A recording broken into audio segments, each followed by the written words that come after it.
Halo semuanya, selamat datang di segmen analisa. Kita bahas terkait dengan kasus di mana ada dugaan seorang anggota polisi, Bribka AS, anggota Polsek Krucil dari Polres Probolinggo, yang diduga itu tega menghabisi adik iparnya sendiri, seorang mahasiswi yang bernama Faradila Amalia Najwa, baru berusia 21 tahun dengan cara yang sangat mengerikan sekali. Apa motifnya dan bagaimana ini terbongkar? Kita akan coba bahas di sini. Ada sejumlah keterangan dari pihak keluarga dan juga penyidik yang sudah aku verbatim di sini dan sudah menjurus terkait dengan motifnya. Ada beberapa yang di media aku lihat terkait dengan dugaan motif adalah terkait dengan harta ataupun juga asmara. Maksudnya seperti apa? Kita bahas di kronologi awal terlebih dulu. Ini kejadiannya adalah di hari Selasa 16 Desember 2025, ditemukan sekitar setengah 7 pagi oleh Rohim, seorang warga atau petani di setempat yang akan memanen jagung. Kalau dari korbannya sendiri, ini adalah warga kecamatan Wonorojo, Kabupaten Pasuruan, Jawa Timur, merupakan mahasiswa di Universitas Muhammadiyah Malang dan dia juga ngekos ya, jadi sering bolak-balik karena ada keterangan di salah satu pekerja sang ayah atas nama Samsul yang mengatakan bahwa saya itu yang selalu nganterin dia kalau kuliah gitu, apalagi juga kalau ke kos-kosan. Jadi saya memang tahu bagaimana karakternya dan dia pun juga menceritakan terkait dengan kondisi terakhir. Nah, pelakunya ini bagaimana dia bisa ketahuan? Karena ada kronologi yang disampaikan dari Kabid Humas Polda Jawa Timur, Kombes Pol Jules Abraham Abbas yang mengatakan bahwa kasus ini sudah jelas ada unsur pidananya, dugaannya ini sudah menjurus ke arah yang dihabisi secara berencana atau bahkan juga yang spontanitas. Tetapi dengan kronologi ini aku rasa ini sudah menjurus ke berencana ya, karena sudah well prepare banget. Nah, dugaannya pun masih ada pelaku lain yang kabur dan pada saat ditemukan tersebut pun dari si warga yang menemukan dia langsung menghubungi warga setempat, Pak RT-nya, Pak RW-nya, dan akhirnya dihubungilah kepolisian teman-teman. Dan untuk kondisi terakhir dari korban saat ini di rumah sakit Pusdik Brimob Watu Kosek karena sedang dilakukan proses otopsi. Kondisi ditemukan itu adalah tertelungkup menggunakan helm motor dengan jaket hitam dan celana panjang krim. Kalau kita lihat di foto-foto yang beredar,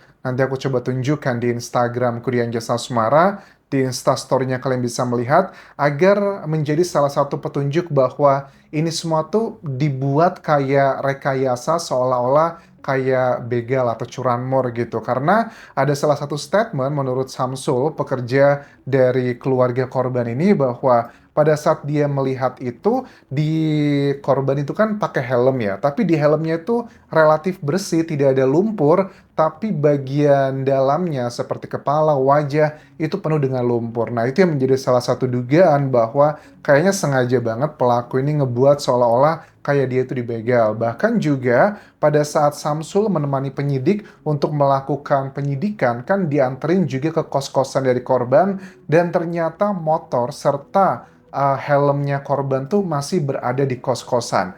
Terus ada isu kan bilangnya bahwa apakah ini berhubungan dengan asmara begitu. Maksudnya gimana? Ada dugaan mereka menjalin hubungan kasih dan sebagainya, ditegaskan dari pihak keluarga bahwa itu tidak benar. Ada isu katanya dia sedang hamil, itu juga salah. Justru yang hamil adalah istri dari terduga pelaku yang merupakan kakak kandung dari si korban ini. Lantas apa dong permasalahannya? Dugaan sangat kuat ini adalah terkait dengan masalah harta. Nah, ada salah satu statement juga dari Ramlan, ayah korban dan mertua terduga pelaku di sini. Dugaannya sih begini ya, kenapa si menantunya ini bisa ketahuan dia adalah pelakunya? Karena mobil Triton double cabin yang dipakai untuk operasional dia sehari-hari, yang notabene itu dibelikan sama mertuanya, itu terlihat di sejumlah CCTV itu mondar-mandir melewati area ditemukan putrinya. Nah, dari situlah penyidik lantas memiliki alat bukti yang tak terbantahkan karena Bribka AS inilah yang membuang korban ke area situ. Tetapi ini bukan cuma satu-satunya pelaku, dugaannya masih ada beberapa orang lainnya. Kita pengen tahu peranannya apa. Tapi sebelum kita menuju ke sana, apa menurut dari keluarga korban, tepatnya ayahnya, kalau ini bukan masalah hubungan asmara. Dikatakan bahwa si menantunya ini, Bribka AS, memang terkenal punya hubungan yang nggak harmonis.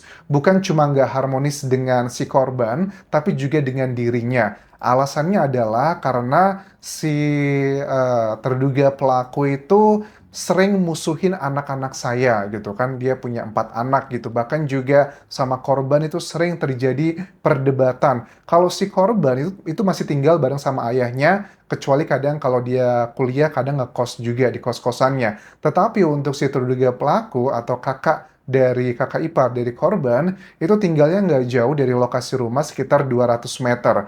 Dari ramalan ini aku lihat profilnya adalah sosok yang cukup sukses dan juga kaya raya di kampungnya, terpandang punya sejumlah usaha kayak toko sembako terbesar di kecamatan, toko material, ada usaha travel dan juga pertanian.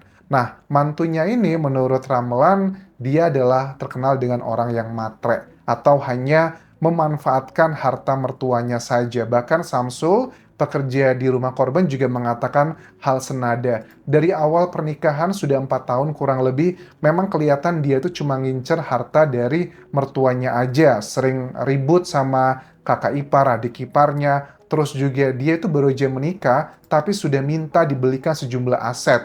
Dan yang diketahui menurut Samsul, ada aset dari toko hingga mobil itu pun dibelikan oleh sang mertua. Jadi memang pada umumnya kasus kan kalau udah urusan seperti ini, kalau nggak masalah asmara, harta ataupun juga tahta. Tapi yang sangat menyedihkan kalau kita lihat foto-foto sekarang kan, ya kakak dari korban yang istri dari si terduga pelaku ini kan sedang berbadan dua juga gitu. Jadi kita bisa memahami pihak keluarga juga kayaknya serba salah begitu ya. Walaupun dari ramalan ayah korban mengatakan dengan tegas bahwa saya minta pelaku dihukum maksimal, diberikan hukuman MATI. Aku rasa ini akan menjurus ke sana karena jelas ini adalah sudah direncanakan. Nah, kemudian ada beberapa hal statement yang disampaikan dari Kabid Humas Polda Jawa Timur. Ada yang dikatakan bahwa tim Jatanras Polda Jatim itu telah melakukan pemeriksaan dan melakukan penangkapan terhadap Bribka AS. Jadi tahapan pertama menurutnya adalah akan dilakukan sidang kode etik. Nah, kayaknya sih kan kalau hukumannya di atas berapa sih yang PTDH itu, kalau nggak salah 4 tahun ya atau berapa tahun, please correct me if I'm wrong, itu biasanya akan diberhentikan ya setelah selesai dilakukan sidang kode etik, di PTDH-kan atau pemberhentian dengan tidak hormat, itu baru nanti ke urusan yang masalah pidananya. Dan setelah itu baru nanti ya sidang dan bukti-bukti semua dikeluarkan. Nah, dari sini sebenarnya teman-teman ada beberapa hal yang sangat janggal. Apakah pure ini murni adalah karena masalah harta? Bukankah kalau ya suka nggak suka gitu kan dia sudah dapat juga harta? Ada yang bilang bahwa si korban ini adalah kayak bendahara di keluarganya. Dia itu dipercaya sama ayahnya untuk mengelola semua keuangan di keluarga tersebut, uang yang masuk dan uang yang keluar. Dugaannya nih, si terduga pelaku tuh ngerasa kayak nggak dihargai gitu kan, aku kakakmu gitu loh, ngapain kamu ngatur-ngatur keuangan, karena tipikal, mohon maaf ya, mungkin di daerah punya mantu seorang polisi kan pasti ya suka tidak suka sebuah kebanggaan, sebuah kehormatan. Tapi sayang banget si ya oknum polisi ini memanfaatkan kebanggaan seseorang terhadap ya jabatan dan title-nya sebagai seorang anggota polisi, tapi dengan memanfaatkan hal tersebut. Dan dari beberapa temuan kronologi, kan kesannya dibuat seolah-olah bahwa dia ini kayak dicuri motornya, dan dugaannya pun juga lebih dari 1 orang pelakunya.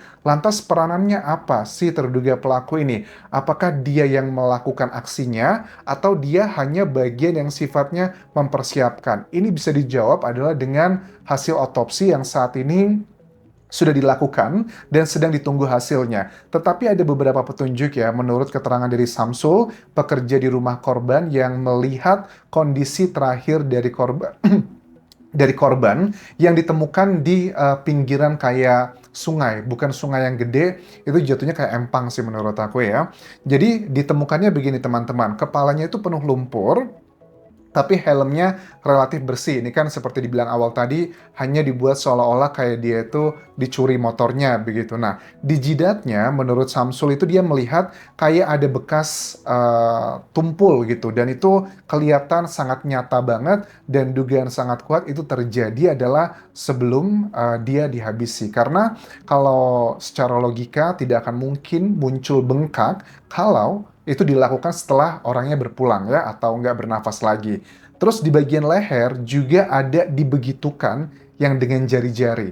Nah, jari-jarinya ini bisa dilakukan pengecekan tim Inavis. Apakah cocok dengan kakak iparnya atau ada pelaku yang lainnya? Itu kan menjadi salah satu titik terangnya. Nah, lengan di kiri itu ada biru-biru, lengan kiri. Terus di paha kiri juga sama, kurang lebih senada.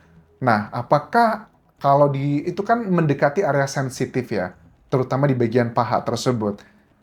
Tidak menutup kemungkinan adanya peristiwa begituan yang menjurus ke masalah orang dewasa. Mungkinkah ada juga hal seperti itu? Tentunya harus digali lebih dalam dari hasil otopsinya. Ada nggak cairan-cairan khas pria yang ditemukan di situ? Karena ini akan menjadi salah satu petunjuk juga nanti pada saat kronologi, kemudian juga rekonstruksi, untuk mengecek keterangan dari para pelaku nantinya apakah mereka sudah menyampaikan secara utuh atau belum adalah dengan data saintifik seperti itu.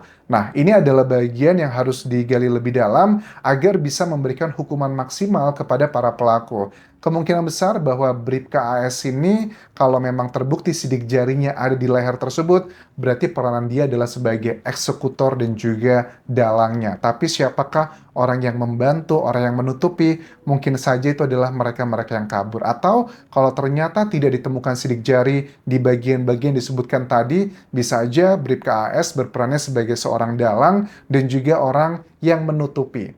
Tapi kalau orang yang paling diuntungkan dari peristiwa ini, ya suka nggak suka adalah si Bribka AS ya. Karena kan dugaannya tujuan utama dia adalah pengen menguasai harta dari mertuanya. Karena mertuanya punya 4 anak, satunya dinikahi dia, satunya sudah berpulang, mungkin yang lain tidak memiliki kekuatan atau powerful di keluarga, makanya dia mikir bahwa penghalangnya cuma dia gitu. Karena sebulan terakhir menurut ayah korban itu udah lama nggak mampir atau bertamu karena dugaannya ada permasalahan karena dengan anak pertamanya itu ribut dan juga musuhan.